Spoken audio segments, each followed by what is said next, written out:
A King Like Me follows members of the Zulu Club, New Orleans' first Black Mardi Gras crew, as they work to bring the Zulu parade back to the streets for Mardi Gras in 2022 in the face of a global pandemic, Hurricane Ida, and the loss of members due to COVID and gun violence.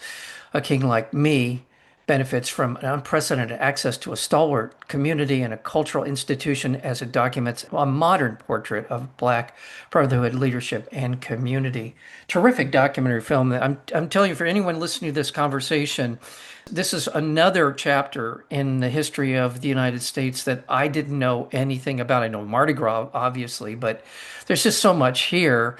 And getting to know the men who are part of Zulu and all of the attendant kind of community around Mardi Gras and the importance of it. It's just terrific, terrific documentary film. It's called A King Like Me. We're joined today by the director, Matthew O. Henderson.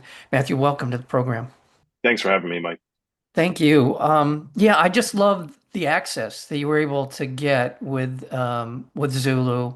Let's start at the beginning. What is Zulu? What is it about? The Zulu Social Aid and Pleasure Club was started back in 1909 as a benevolent association, and essentially it was a way for the Black community in New Orleans to bury their dead. Because at the time, because of racism, because of segregation, they weren't allowed to bury their dead in the standard in normal funeral parlors or cemeteries throughout New Orleans. And it started essentially as an organization that helped the Black community help themselves, whether it was socially or economically. And really, the organization has grown from that, with its original intent, which was to obviously, like I said before, help the community. But it essentially now is one of the biggest Mardi Gras parading crews in New Orleans. And it's an amazing feat because, when they started in 1909, they were the first Black Mardi Gras and only Black Mardi Gras parading crew in the streets of New Orleans. And that representation, that drive and push to have representation in the Mardi Gras through the Mardi Gras season really has born and an incredible organization that to this day is so impactful, not just that one day on Mardi Gras when they roll, but in the 364 days around the year where they continue to help their community. So our film really is a portrait of the organization. Our lens into the organization begins in June of 2020, the first summer of the pandemic, where their organization was just devastated by the effects of COVID as a result of the Mardi Gras of February of that year and the Zulu Ball of December of the previous year. And it's just a portrait of the organization from 2020 through 2022 when they're finally allowed to roll on Mardi Gras in 2022. But beyond that, it's really an examination of the history of Black culture in New Orleans, as well as the tragedies and triumphs, and also beauty, though, that has emerged from some of those tragedies and triumphs that the organization has gone through throughout its incredibly storied history. The only other documentary that I can recall that comes to mind about Mardi Gras, not about New Orleans, but about Mobile, Alabama, it's called The Order Mm-hmm. of Myths. And again, another slice of American history that I didn't know anything about. Apparently was the original Mardi Gras. Am I correct in that? That's correct. Yeah, that's where it started. And it was segregated. There is just so much that I have, and thank God for films, documentary films like yours, where I get an opportunity to hear a story I was completely unfamiliar with. And so, just as you described, the sort of the reason for the Zulu Club and how they impact what is going on in New Orleans, is just so eye-opening and jaw-dropping at the same time. Let's talk about, because you dive into the personalities. It's one of the joyous things about the film is the opportunity to spend time with the men, predominantly men in the club, but just getting to know them, how you gained the access that you did, and just what revealed itself to you as a filmmaker and just as a person going forward. Sure. So the genesis of the project, actually, like I mentioned, started back in the summer of 2020, where Yeah. in May of that year, Fisher Stevens, who is a producer on this film, accomplished actor and director, who was brought me into this project. We had worked together on a project back in 2016, a documentary called Before the Flood. It was an environmental justice film that featured Leonardo DiCaprio. And we were always trying to find a project to work on again together. At the time, I was one of his camera operators for that film, and we just really had a great experience working together. And so in May of 2020, he read this article that he found just about how devastated the Zulu crew was by Mardi Gras. And he gave me first reached out to his friend Matt Dillon, who is from New Orleans, and Fisher had just finished filming a Justin Timberlake film called Palmer in New Orleans. And he has been working in New Orleans for decades, and really strong roots in the community. So he reached out to his friend who put Fisher in touch with a member of the Zulu Club. And then Fisher reached out to me and said, "Hey, I just read this article. I think there's an amazing story to be told. Are you interested in getting in the car and driving with me down in New Orleans and seeing what's there?" And so, Fisher, myself, and another DP, Bill Kirstein, we jumped in a car and drove from Brooklyn, New York, to New Orleans. It took us about 20 hours. It was a fun trip. One person drove, one person talked to the person that was driving, and one person slept in the back of the SUV.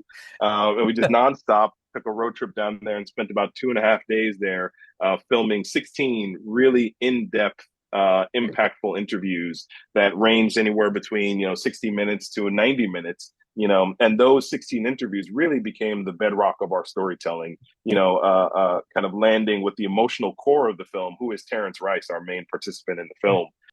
During those, so that was our first initial trip. And then what we had to do was we produced a sizzle or a trailer for the film that we used to get investors to back the film. But also we had to use that trailer to present to the Zulu Club. So I met on Zoom a few months after we were down there on Zoom with the Zulu board of directors. And I had to present an excerpt of this trailer to them, explain the reason why we wanted to make this film and why now was the time to tell this film. And then they had to vote on whether or not they wanted this film to happen. And so that board of directors voted and they approved it. And then it had to be brought to the over 800 men who were members of the Zulu Club, and they had to vote on whether or not they wanted this film to be done. And thankfully, they both the board of directors and the club agreed. And because of the trust that we had, that we established when we went down on that first trip, when we not only spoke with Zulu members, but members who were connected to the community, Zulu opened their doors. It was slow. It wasn't a wide swinging open door. It was a lot of relationship building and trust building that was developed over the course of the 5 years that we made this film. But what it resulted in was a beautifully authentic portrayal of not only the Zulu Club and not only New Orleans culture, but just the Black experience in America as seen through the lens of the Zulu Club in New Orleans. So You're right, absolutely. And getting to know these people in the film, I'm not going to give more away here than I should, but sure. there is a point, and there's some controversy afoot in Yep. the film, discussing some traditions that may or may not feel completely right today. But it's all important. It's all important, but it also gives this kind of contours, this context to the story of the Zulu Social Aid and Pleasure Club and how it's still relevant. Why is it Yeah. still relevant, right? And we see that over the course of the film. Is that a fair way to put it? I think that's extremely fair and accurate. One of my favorite parts about this filmmaking process is the fact that, I am not, from New Orleans. I'm born and raised in Brooklyn, New York, came up with a certain set of values and culture and upbringing that is very different, one from just the South and two from New Orleans, which is like no place in America. But that otherness, that difference actually aided in the process of making this film because it allowed me and the filmmakers and the producers and the editors to bring a curiosity to this film, that a native New Orleanian may not have brought. But one of the things that we did throughout the process is we not only used our characters, our participants, as sounding boards, both of creative decisions and editorial decisions, but also we worked with a lot of native New Orleanian crew members throughout the course of this process who, would provide counsel and also in some instances provide checks and balances, when the storytelling would maybe go off the rails a little bit. But all of that in an effort to create a collaborative, creative environment that produced this film.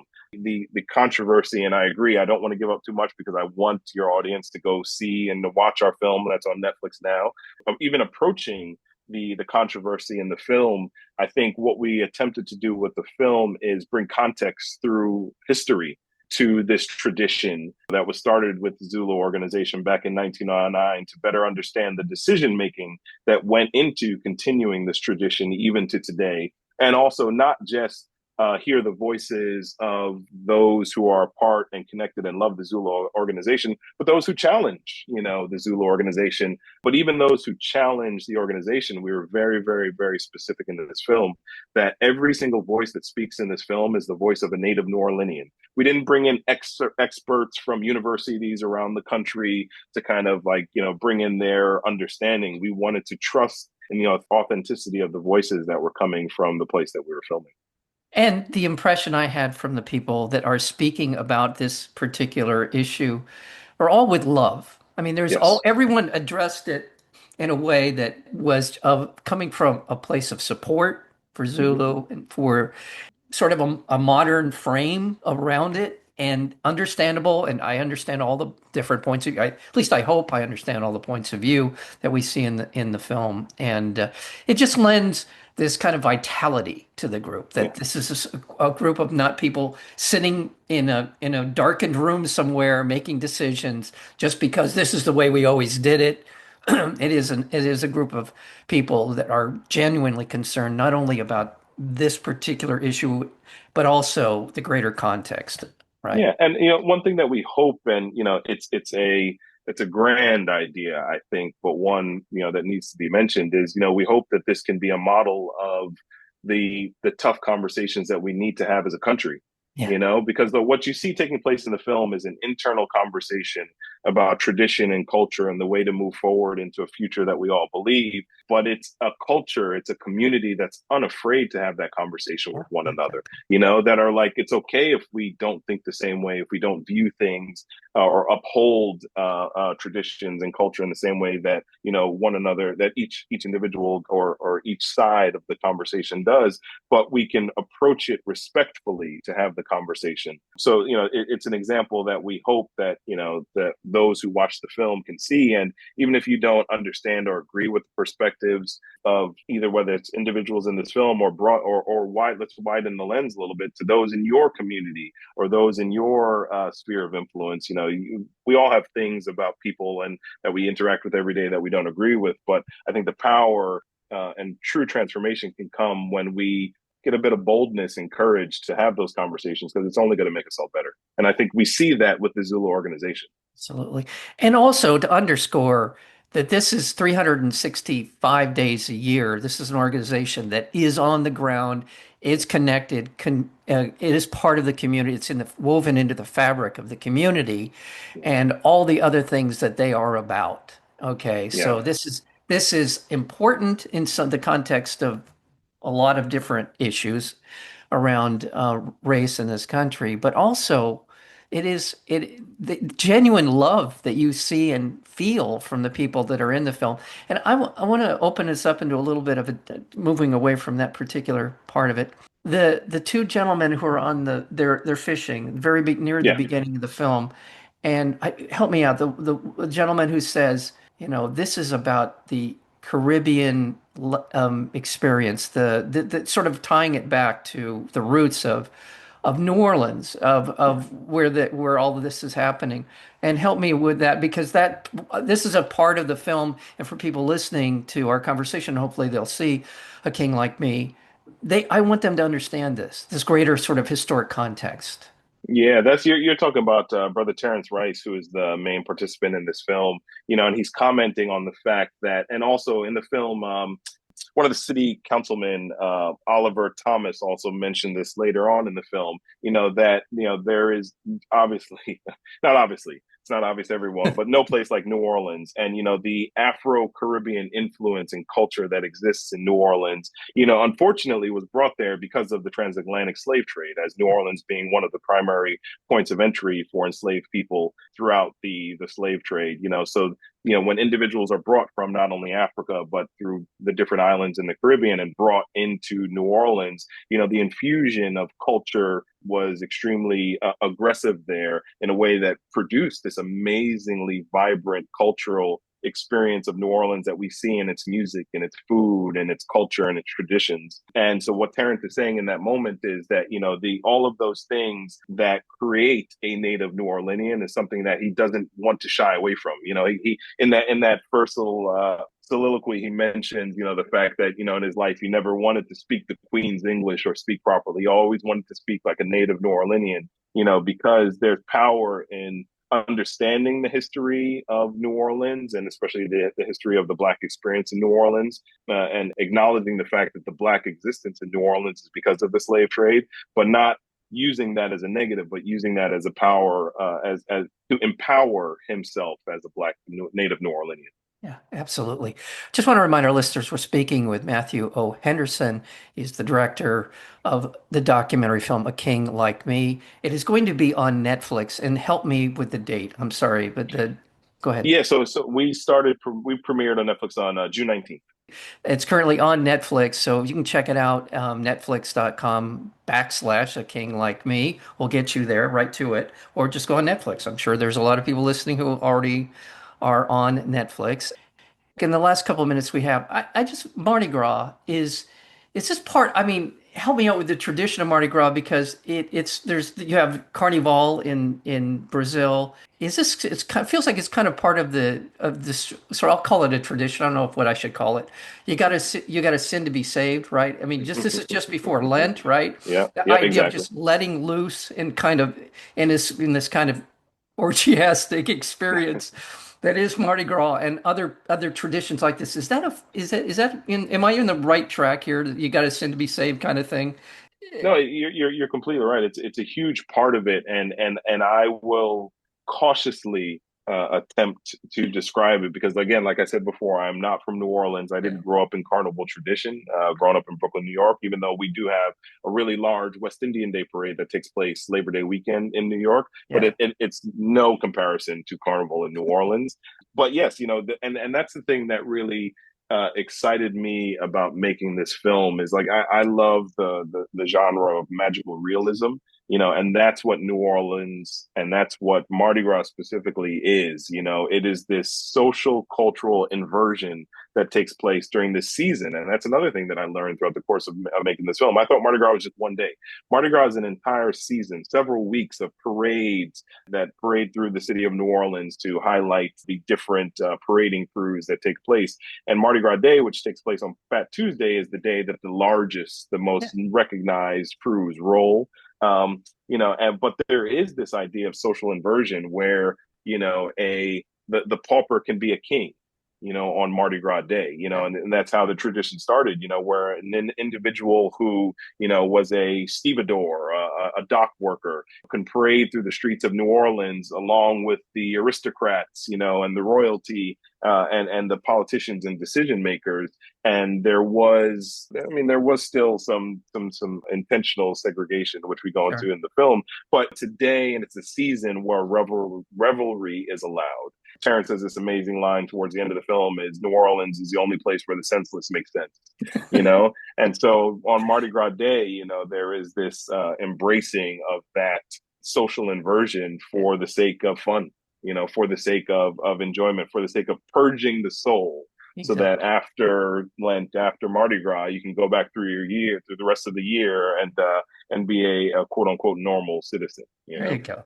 Beautiful, beautiful. Thank you for that. Because yeah, and I don't know where the wild Chapatulas, the Yes. tribe comes in. There, it seems like Hmm. there's a lot of that tradition, that sort of Yes. that beautiful tapestry of color, and it's amazing. It's amazing stuff. Check this out. Again, the film is called A King Like Me. It is on Netflix right now. You can see it, and we've been speaking with the director, Matthew O. Henderson. Matthew, thank you so very much for your time and for this film. Thank you. I appreciate it, Mike. Thanks for having me.